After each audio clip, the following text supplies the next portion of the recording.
that's the reason why he's here. That's the reason why we brought him. Since he's gotten here, he's been adjusting, based on what we need from him. He's really the reason why, we won this game. Just took what the defense gave me. Same shots, just made some.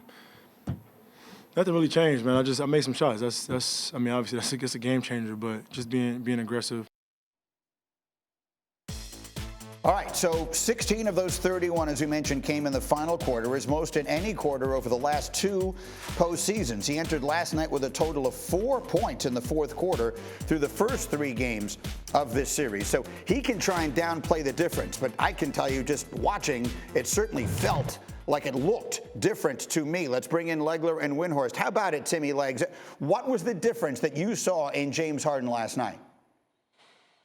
Well, first, Greeny, I'm going to own it. I've been saying repeatedly, I didn't think James Harden had that kind of performance in him, certainly not in this postseason, based on what we have seen for the last couple of months. And I think the difference was that the step-back three was going in, and the trajectory was better, the lift was better, the separation was better. He was much more decisive getting into that shot. I feel like for over the last couple of months, certainly here lately, he has gone up and he's looked very tentative when he's releasing the basketball because he's not feeling it. He's not in that kind of rhythm, and maybe his legs didn't feel like he had enough lift to get it there, and you could just see he would shoot it and he would doubt himself. His shoulders would turn one way or the other. He'd run after some of them. He wasn't doing that last night. He was confident in getting into his shot with the rhythm he wanted off the number of bounces that he wanted. And for me, that sets up his entire game, because now you've got to guard him differently. You've got to get up on your toes, and it sets up his ability to get to the line, to get to the paint, draw guys,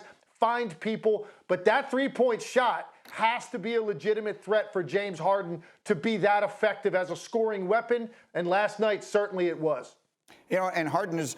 Look, Wendy, he can pretend otherwise, but he has to have heard the criticism. He has to have heard the questioning, and you could almost see it in the emotion last night. He often plays with this sort of detached cool, but while he tried to downplay it after the game, he was, during the game, showed a level of emotion that I don't feel like we've seen from him in a long time. What'd you make of his night last night, Wendy?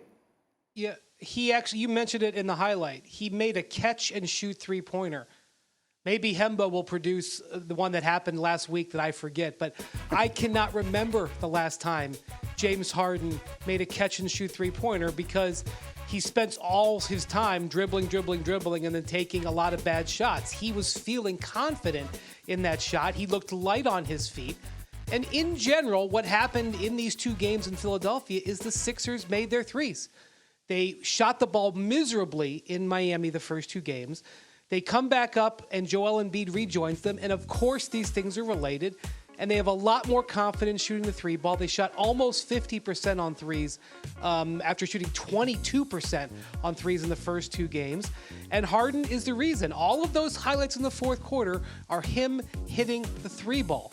And him hitting the three ball without Embiid on the court, which was huge. So I think if you are Philly, you are saying, had Joel Embiid been in games 1 and 2, and we would have had this kind of confidence as a team, Harden and elsewhere, it may be 3-1. We go back to Miami looking to take the series, and certainly Harden's confidence level increased as well.